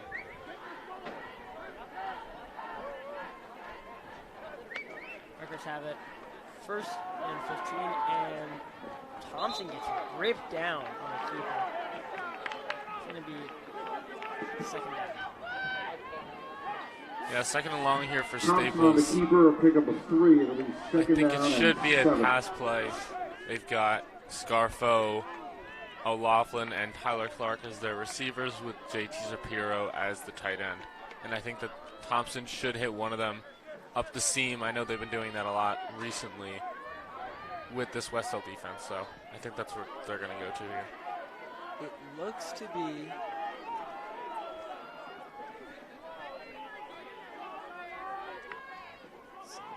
Thompson fakes the handoff. Scarfo over the middle. Scarfo, is someone going to touch him? Nobody's going to get him. Miles Scarfo. Take it, why don't you? That's a touchdown for the Wreckers. It's going to be 34-7. Yeah, that's a Tony Romo type call there from myself with the touchdown up the middle to Scarfo on the pass play. Scarfo, nobody touched him. That's, hey, speed kills. And when you're Miles Scarfo and you're agile like that, and you've been waiting for this moment, because you know how hard these past couple weeks must have been for him to finally get back on the field, to get that touchdown, that must feel great for the young stud. And that's going to be good by Murillo as well. That's 35-7. Staples leads with 10 minutes and 16 seconds to go. Murillo's extra point is in good. their approachable win over Westhill. Yeah, I think it's just really important to keep Scarfo's confidence up, because we know that him and Armentano could be this lethal duo, and we're going to need him these next 2 games. A great game so far played by the Wreckers, and a great coached game by Barons. 35-0. And even just a simple post route like we saw there from Scarfo, with that speed and the quickness, will get him through and get him that big touchdown that they needed. Well, I mean, you don't want to go man on Scarfo. That's something that I don't think you should do, because even though he's not physically the biggest kid you'll ever see in your life, he's got moves to him. He works that every single day in the offseason. You'll see him working on his footwork, and I think that just shows the dedication he had right there. That big touchdown. Westhill fields it. Oh, and a little bit of a reverse on the kick return. Oh my! Big hit there from the kicker, though. Number 84, I think that's Josh McCall. Shows some. A little trickery by Westhill on the return. Hey, a big return out that tricky across play, midfield. I like that. Westhill pulling out the. Westhill will take over 1st everything and they 10. got. Yeah, that's a classic college play we've seen a couple times, where the blocker's set up on one side and someone catches it, and then someone comes around, and it's sort of that naked run that you see oftentimes with quarterbacks. Great play. I mean, hey, I think if you're Westhill, you gotta pull this out of your sleeve. You gotta be using these trick plays. You gotta see what's working, because you're down 35-7. You really got nothing to lose here. You gotta play fancy. Yeah, and as we look across the sideline, who else but Caleb Smith is warming up and throwing the football, getting ready to come into this game. Number 13 takes it for about 3 yards. Pass completion for a pickup of 5. Or make that 4. It'll be 2nd and 6 at the Staples 46. It's going to be 2nd down for Westhill.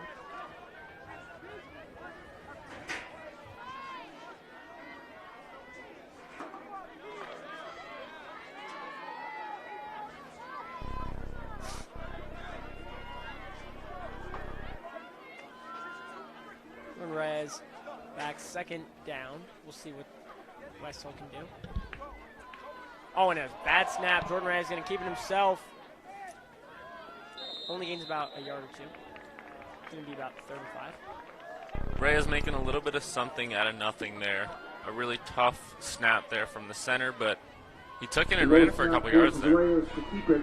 He's able to get back to the line. They'll bring up 3rd and 6.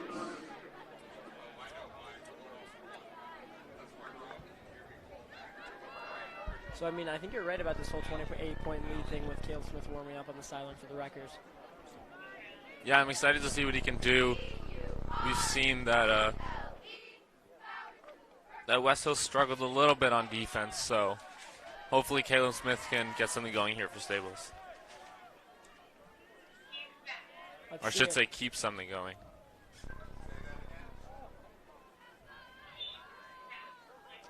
Reyes swings it over to number 13, and he's going to go. Hey, talk about Westhill in this emergence of number 13. Number 13, Keith Sapp. Keith Sapp for Westhill has been huge. huge. Westhill, first down. They're going to give him the first down there. Looked to be a little bit short, but they're going to move the chains.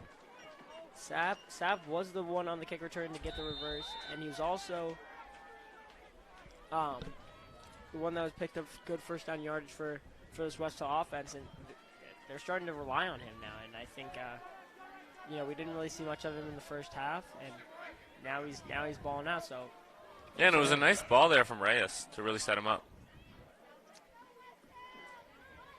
Reyes finding his targets. We go to number 2, Moody. Moody gets it up to about maybe to get a yard or two on that play. It's getting a little chippy here from Westhill and Staples. This Staples defense is playing on their toes a little bit. Pick up a 5 on the play. We'll bring up 2nd and 5 at the 35. Number 58, Elijah Williams. I mean, there you talk about size. You talk about size. This boy got some size to him. And I do not want to be any record DN trying to stop him. Yeah, and he seemed to be clapping in the face of number 80, George Angles, the leader of this defense. If you're going to go after someone, go after the head, and I like that.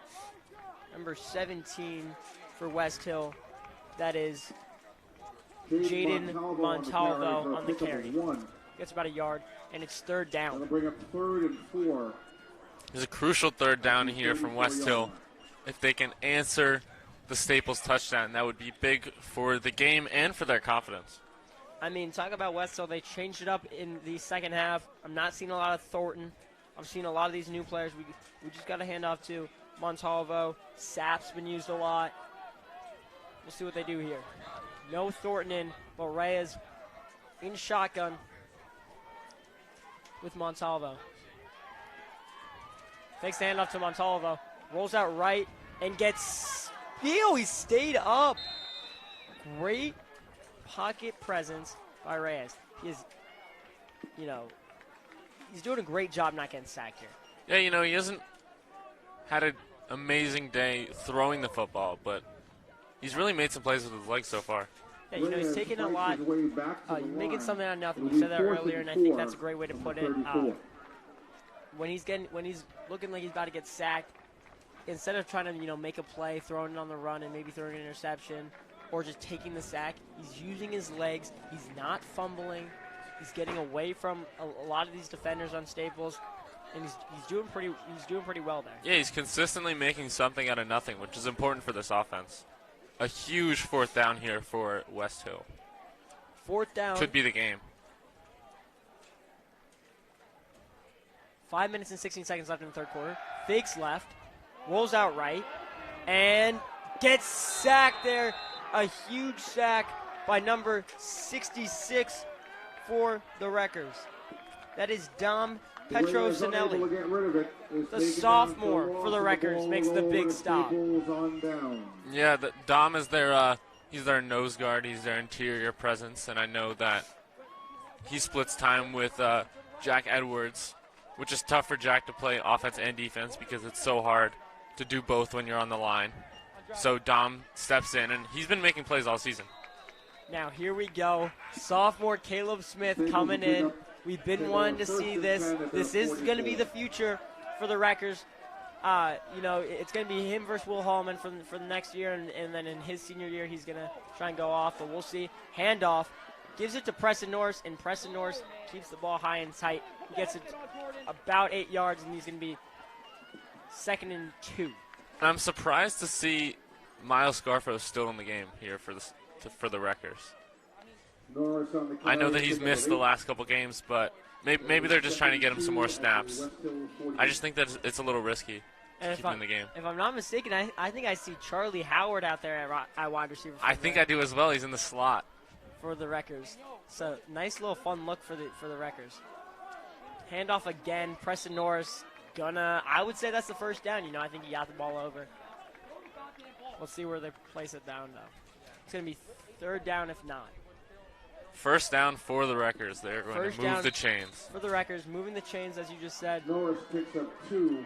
Caleb Smith Official rule looking for a call. And Caleb Smith, Caleb Smith looks like a quarterback. I'm ready for a Caleb Smith Tommy time type ball.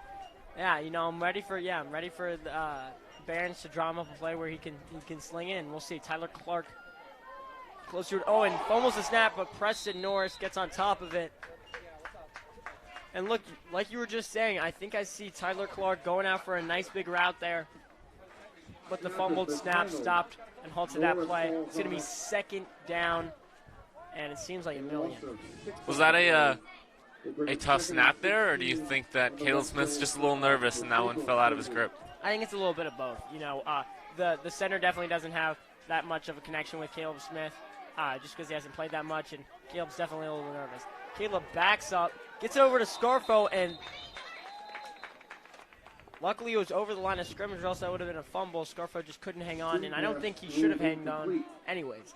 I think he might. If he caught that, he might have lost a couple yards. But we know the elusiveness of Scarfo, so letting him make a play might have been nice for the Wreckers there. I like that. I like them drawing up a play for Scarfo, you know.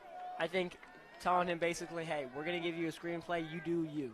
Yeah, I think it's important to make sure that he's a big part of this offense because he is one of their stars. Caleb Smith definitely looking to throw the ball here. It looks about to be 3rd and 17. Shotgun. Oh, and he's getting blitz heavy. Oh, and he gets sacked. A huge sack by Westhill. Number 23, Robert Ocon. Yeah, tough start here for Caleb Smith. You know, he had the fumble and then the sack, and we'll see what he can do on his next possession. But this is going to be a big drive here for the Westhill offense. To try and get back into this game down 28 points. 4th down for the Wreckers. They're punting here. First time they're punting. Oh, and the ball gets almost dropped by the punter, but gets it over to number 5 for Westhill, and he keeps on running. The punt across midfield. Lazaro gets it all the way down Westhill's going to take to over about in the Staples 47 territory. in Staples territory. Yeah, that was a really nice play after the tough snap there to get the ball and punt it away for the Wreckers. That could have been a disaster, but crisis was averted by the nice play. So we'll see what Westhill does here. A great stop by Westhill. 35-7, Wreckers on top with 2 minutes and 21 seconds to go in the 3rd quarter. Yeah, it's a tough start for Caleb Smith, but I'm not too surprised. You know, he's a young quarterback. First away game that he's really getting some real time in. And it's just some nerves. Reyes is still in for the Vikings. Reyes is looking left, goes left, and missed opportunity by Sapp. It looked to be a screen play, but I think they're just not on the same page there. I'm surprised we're not seeing as much from Thornton in the second half so far. He set up that first touchdown, and he's been a key piece for them so far, but they don't seem to be using him as much in the second half. Seems to be more of Sapp so far and some Moody. So, and I'm looking for Thornton, and I don't even think I see him on the bench. Maybe he's getting I checked think out. he's the tailback right now. They fake it to him. And fake. Yes, that was Thornton. Fake to Thornton. And then Reyes gets wrapped up behind the line of scrimmage. That's going to make it 3rd down and about 12. Reyes taken down behind the line of scrimmage for a loss of about 3. 3rd and 13 for Westhill. 3rd and 13. We'll see what they can do here. I mean, 35-7. You got a minute and 45 left in the 3rd quarter.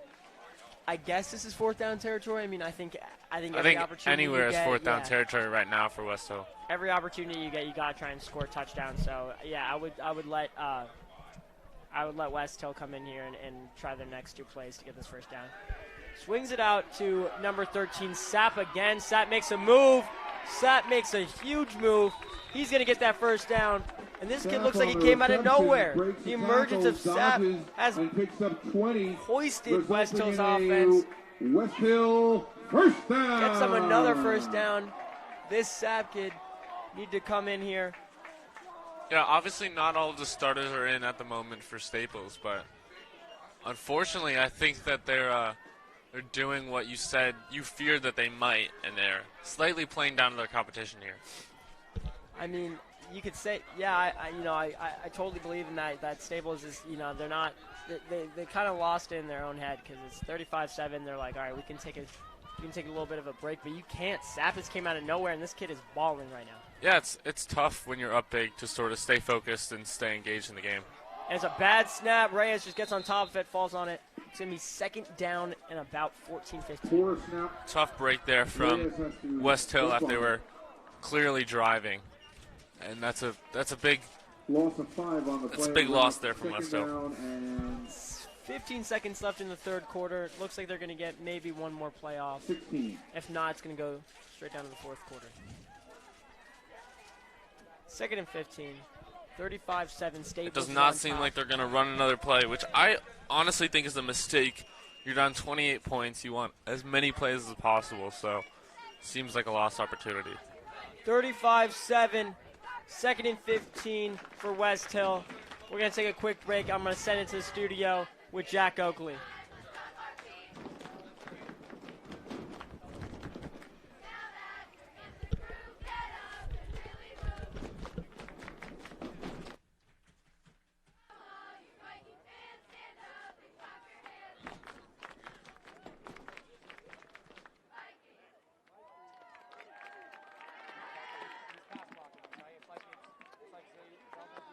Time to check your raffle tickets. If you bought a 50-50 raffle ticket, we're about to announce the winner.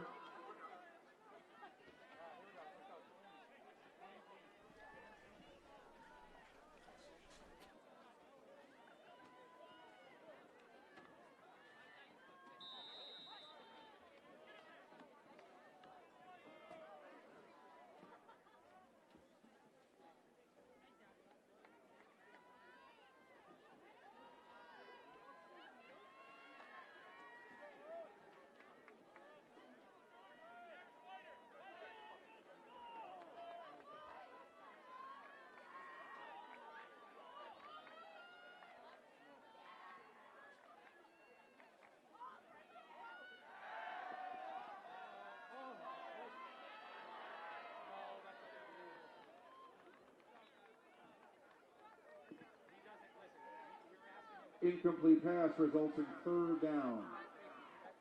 And the 50-50 raffle ticket. Ticket 563680. 563680. If I've just called your numbers, please come to the booth and claim your prize.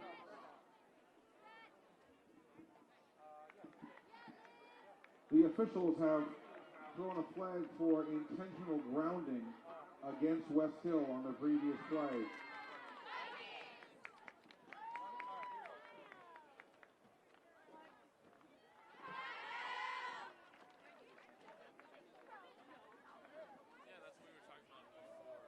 with Staples that they were not the most talented team a couple years ago, but they had this great upcoming senior class, and I think if they get some more guys like Sapp in his class, I think that they could be a real team down the road.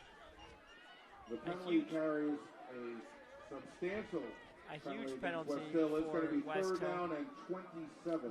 Looking like it's going to be 3rd and 27. Back them all the way up to their 47-yard line. Let's see what Westhill can do here on 3rd and a lot. I think it's also important to keep into account that Westhill will be going for it on 4th down, so they don't need all 15 this play. Reyes releases, looks Sapp's way, couldn't get it. Darby on the coverage. 11:50 left in the 4th quarter, and they're bringing out the punting unit. See, I think that was a big mistake there from the Westhill offense. I think if they went with something like a screen or maybe a slant, that they could get something going and then go for it on that 4th down to try to keep this game alive. I think that punting it away to Caleb Smith, which he didn't have the greatest first drive, but he's still clearly a talent. I think that might end the game here. Would you say it looks as if they're waving the white flag here? I think that they trust their defense to stop Caleb Smith, which I think might be their downfall. I mean, coming up. I wouldn't blame Westhill too much. I would go for it on 4th, but I could definitely see why someone wouldn't want to go for it on 4th and million. San Petrosino on the kick return, fair catch. And we saw there George Engels hold up after the penalty at the end of the first half that kept them the ball, and then Thornton ran, which got them their first and only touchdown in this game. I think that was a smart decision from Engels with this big lead. 35-7. Caleb Smith is out there for the records. Let him sling it, I think. Caleb Smith in shotgun. You got the receivers out there. You got Scarfo out there. You got Tyler Clark out there. Let him ball out. Looks, fakes to Tyler Clark. He's it downfield to Scarfo. Caught by Scarfo. One man behind him, and he gets him wrapped up. That's going to be a huge gain. Scarfo's speed showed off today. What a ball there from number 10, Caleb Smith. We see this flash of talent that I'm really excited to see in the upcoming seasons for Staples. Number 2, Moody on the coverage on Scarfo. Wrapped him up at about their 30-yard line. Caleb Smith, great ball, great find for the Wreckers. And I mean, it's been like we were saying, Scarfo one-on-one. You just can't do it. Caleb Smith fakes left, avoids one tackle. He's going to try and beat him around the edge, and he's going to get pushed out of bounds behind the line of scrimmage. It's going to be about 2nd and 12. Yeah, it was a tough play there from Smith. He was rolling to his non-dominant hand, so he just had to tuck and run and try to get back to the line of scrimmage. Hey, and what I'm liking to see is Caleb Smith actually using his legs. He's getting out there. He's faking left, faking right, looking deep. He's checking on all of his options, and that's something that even NFL quarterbacks sometimes don't do is look at all their options. They don't just go off their first read, and I like this. Caleb Smith is a good quarterback. On the right, couldn't find anything there. It's going to be 3rd and 12. Yeah, 3rd and long here for Smith.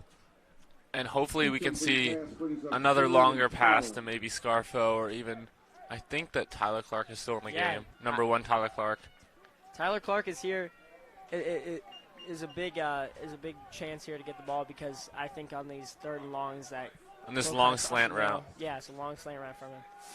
Caleb Smith fakes the rollout right, evades one tackle, and gets wrapped up behind the 40-yard line. It's going to be a big sack for Westhill. And I think they're going to punt here. Yeah, not much to do there if you're Caleb Smith. Did not have a lot of time to throw that ball, and they will punt it away. Staples looking to punt away to Westhill, and hey, their defense got the stop. The 4th down not going for it on 4th down did pay off for the Wreckers, or for Westhill.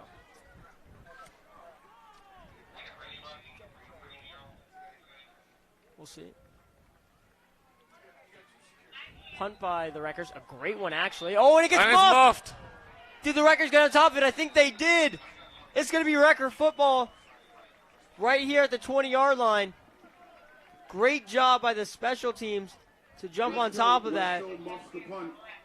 And Yeah. it's Wrecker football. It looked like an in-between bounce there from Westhill. The returner didn't know whether to let it bounce or go in on it, and it seemed to have hit his knee because of it. Wreckers get the ball back. Caleb Smith. Maybe he'll get a touchdown right here. Add to his sophomore resume. Yeah, great field position for the Wreckers and Caleb Smith. Caleb Smith in shotgun. Scarfo on his left. Gives the handoff to Preston Norris. Preston Norris makes a move. Gets about 7 or 8. He stays up. I think he's still up. That's going to be about a gain of 9. Couldn't get wrapped up by a Westhill defender. I think that they should take a shot right here. Second and short. You know that you got Preston Norris in your back pocket, able to get that first down. I think this one goes to Tyler Clark or Miles Scarfo in the back of the end zone.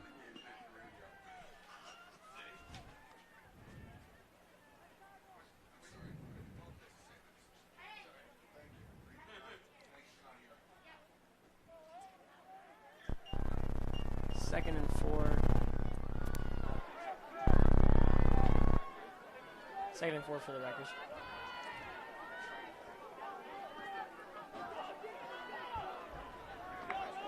Caleb Smith looking right. And now he's got room to scramble. Caleb Smith using his legs. And gets it to about the 5-yard line. You know, he's short of the goal line, but really nice play to pick up that first down. To about the 5, resulting in a Staples first down. Good job so far by Caleb Smith. Using his legs to get out of the pocket, get the first down, and get inside the goal line. And inside the red zone. That's my bad. Preston Norris rushes up the middle and gets about 3. And he's in for the touchdown.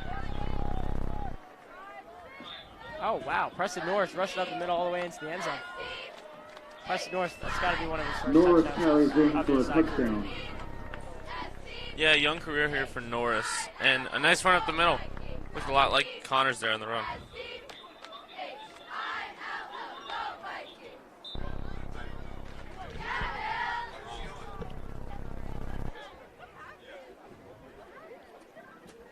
Wreckers lead 41-7. Max Murillo makes it again. And he's been good so far from the PAT. 42-7. Hasn't missed one so far. Another bright spot for the Wreckers. Yeah, really good game so far from Murillo. You know, it's a lot harder than it looks for these kickers to consistently make the PATs, especially in high school. So it's nice to see Murillo making all of these so far today. 42-7. Staples leads Westhill. 8:07 left in the fourth quarter. This game is all but over. Westhill's got a couple chances out here. They have been playing pretty well in the second half. Hey, Carl. I mean, if you really look at it, I believe Staples only scored one time in the second half. Sorry. 2 times, actually, sorry.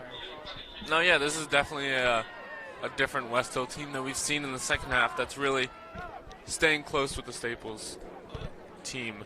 I know that a lot of their subs have been in the game, but still, they've been playing well. Westhill's got to get some sort of confidence so they can, go into next week feeling on a little bit of a high. But as of right now, it's looking grim for them. 42-7, Staples kicking it away. I'd like to see some more, action here on the kick return. I think that was a good move by the Westhill coaches. Picked off, and it's going to be onside kick, and they got it. Staples goes for the onside kick and gets it. Staples kickoff. It looked like I've never seen that before. It looked like he kicked it off of a Westhill returner and then picked it up. And it will now be on offense. Coach Behrens is, I can't tell if that was a intentional onside kick or maybe a squib kick that happened to have hit someone. I can't tell. We saw last week with Norwalk, Coach Behrens was getting some attitude from the Norwalk head coach, and now he's going for an onside kick. Went up 35. with 8 minutes left. I mean, I know you want to give Caleb Smith some time to shine, but I honestly think that was a squib kick that just happened to hit one of the Westhill returners. and the kicker returned his own onside kick. I think that was an amazing play. Preston Norris takes up the middle. You can tell that he's been working with Tanner Connors. He looks exactly like him. The way that he rushes, the way that he forces his O-line to block for him and gets behind the big blockers, I think that's a lot Tanner Connors-esque. And, I mean, Preston Norris doing a great job so far. 42-7 he scored earlier in the game. I think it's time to take a shot with Caleb Smith. I think it is, too. I think it's time. I think that you got Sam Petrosino in the slot. You got a couple guys in the game. And I think you should take a shot. Caleb Smith runs into his own block, runs into Preston Norris and gets sacked again. Yeah, not a great read there from Smith. Seems to be an option. And Preston Norris had a bit of a lane. Still playing hard, picks up a sack. But he kept it and took the sack. It'll be 3rd and about 6. You got Andrew O'Loughlin on your left. And the rest, you see Sam Petrosino. I mean, who's your number one option here is my question. I think it's Petrosino. It could be O'Loughlin. I mean, maybe Mikey Nealon. You got him lined up with O'Loughlin, the tight end, big kid. We'll see who he goes for. Caleb Smith evades 1 tackle, evades 2, and Caleb Smith take a hit. How don't you, bud? 4th down. They got about 2 yards to go. 4th and short. I think they should go for it here. I mean, they already made the bold call of getting the ball back and getting the onside kick. So I think that you just got to go for it. Hey, I like Caleb Smith's tenacity. He took some big hits right there, and he just kept driving. We'll see what he does here. Caleb Smith, 4th down.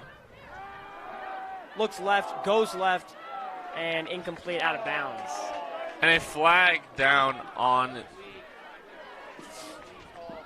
Let's see what this gets called on. Looked to be a holding. Maybe even a pass interference there. I think if Caleb Smith is still out there, then I think it's going to be on Westhill. No, it's definitely on Westhill. It's just whether or not it's a holding or a pass interference there on the target. Penalty results in a 1st down for Staples.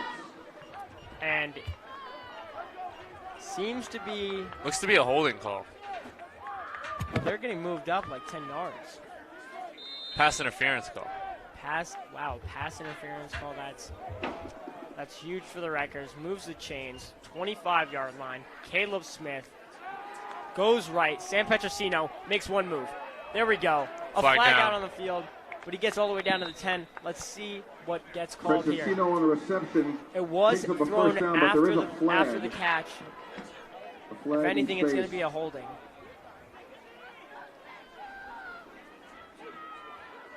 But there's a guy down. Smith looks to be backing up. On the play. And a Westhill defender is down on the field. 4 minutes and 30 seconds to go. 42-7 Rutgers lead. 1st and 10. There is a flag, and there is a player down for Westhill.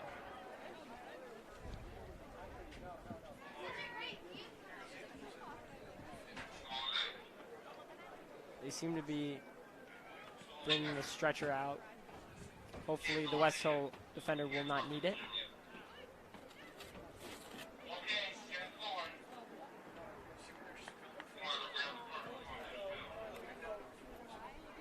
Yeah, we saw Nick Romantano earlier have them bring the stretcher out, which he did not need, so hopefully it's the same case here for the Westhill defender. They seem to be stretching him out a bit. Maybe it's cramps.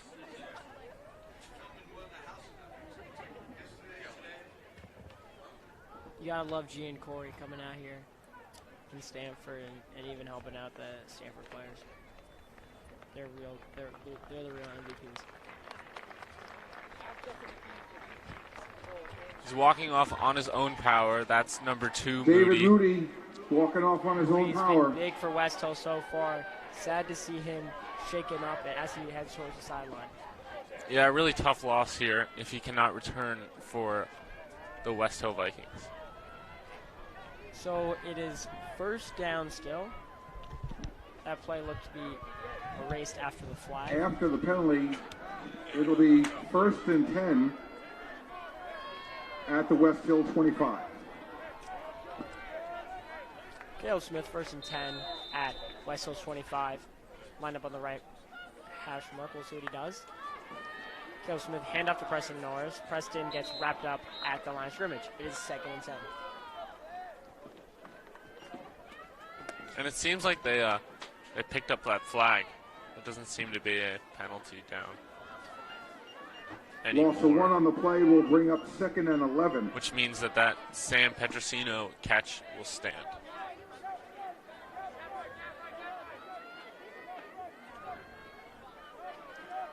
.353 left in the 4th quarter. Caleb Smith in for the Wreckers as they're up 42-7.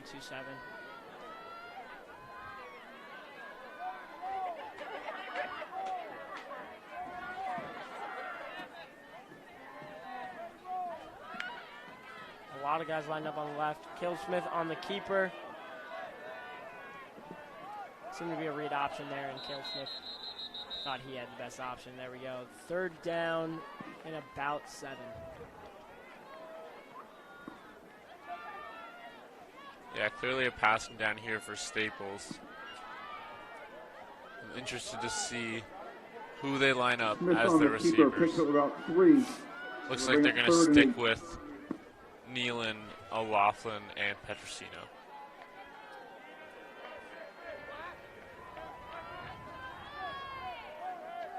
Andy lined up all the way on the right. Let's see if Caleb Smith goes his way. Looking right. Rolling right. Oh, wow. Oh, big sack. Number 7. Joel Perkins still going hard with a That's Joel big sack. Perkins, number That's 7, his second on of the a game. huge sack. We've seen Caleb Smith shine a little bit here, but he has taken, I think, 3 sacks Takes it so all the way far back to since the he's come into the game. 35. That'll bring up 4th and 20. Huge play by Westhill. Just 4th 2 down, they're minutes still to go going in the for it. game. Caleb Smith unloading. Left. Oh, he evades 1 sack. Goes deep. Caleb Smith finds. That's got to be Petrosino, isn't it? Yes, it is. A 1st down. Sam Petrosino on a great grab. Caleb Smith evades the sack. Finds him. Completion, but there is a flag in the backfield, and it's going to be a hold against Staples. Holding on Tough Staples. call Gonna back them up a for lot. the Wreckers. I mean, regardless of the hold, if we want to talk about something, 140 left, and Caleb Smith is still balling. You see that? Evades the sack, comes out, rolls out all the way left, finds his man Sam, open on the left side of the field, hits him. Great grab by Sam Petrosino. That's the future of It's going to bring up Wreckers football. 4th down. Yeah, it seems to be a sort of 35 from Thompson to midfield. Armentano connection that they've got working, and then that they'll have for the next couple years. But unfortunately, oftentimes when we see quarterbacks roll out like that and make those type of plays, there is holding into the backfield, which means that Staples will be forced to punt it away. So here we go. Staples should be punting here. We'll see what happens, though. Just 1 minute left in this football game. We'll see if Westhill can get one final drive going. So we look ahead into the future for the Staples Wreckers.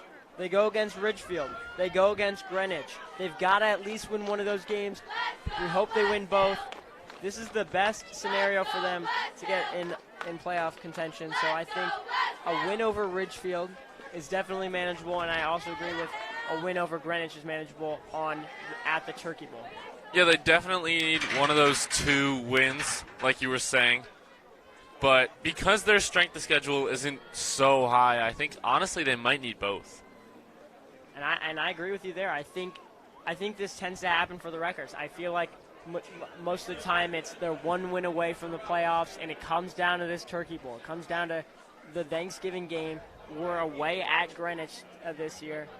Going to be huge for the Wreckers. They got to come out with a win on that game. Yeah, we saw it 3 years ago with junior Jake Thaw as our quarterback. We were going into that game, I believe 7-2, needed the win to get in, and got destroyed. It's just, Greenwich has always been a good team, and they're definitely going to need that game against Ridgefield if they want to have the confidence to go into Greenwich and potentially win that game. Rutgers punted away. They pinned them at the 20-yard line, Westhill, with about 38 seconds to go, and this Punt game was all roll but set over. is down at the 20.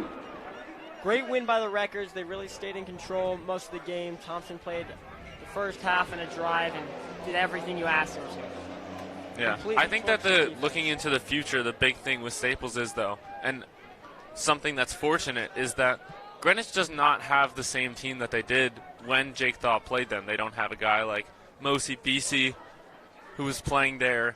And, I mean, they're a great team, but what are they, 4-3 now? Maybe 5-3? Like, they're very beatable. You know what this Greenwich Staples game would remind me of? It really reminds me of a divisional football game. You know, when you're inside, it's a Giants-Cowboys game. It's a Pats, Pats-Bills game. It's one of these divisional games, that you see in the NFL that both teams, anything could happen. And for this Staples Wreckers team, this Final win score in was today's game. 42-7 over Westhill. A Staples great game by the 42, boys. Westhill 7. Make sure you come to Staples next you to everybody week who came for out the senior for night today's game. versus Ridgefield. It's going to be a packed house. The Super fans will Thank be you to out. everybody who came out Super last fans night captains for have been our carrying first ever heavy this outdoor year. homecoming game. So we'll see what we can do. Staples over Westhill 42-7 at J. Walter Kennedy Stadium. I'm Sean Appel. I was joined alongside by Ty Pauly. This was WWPT 90.3 FM. Go Wreckers.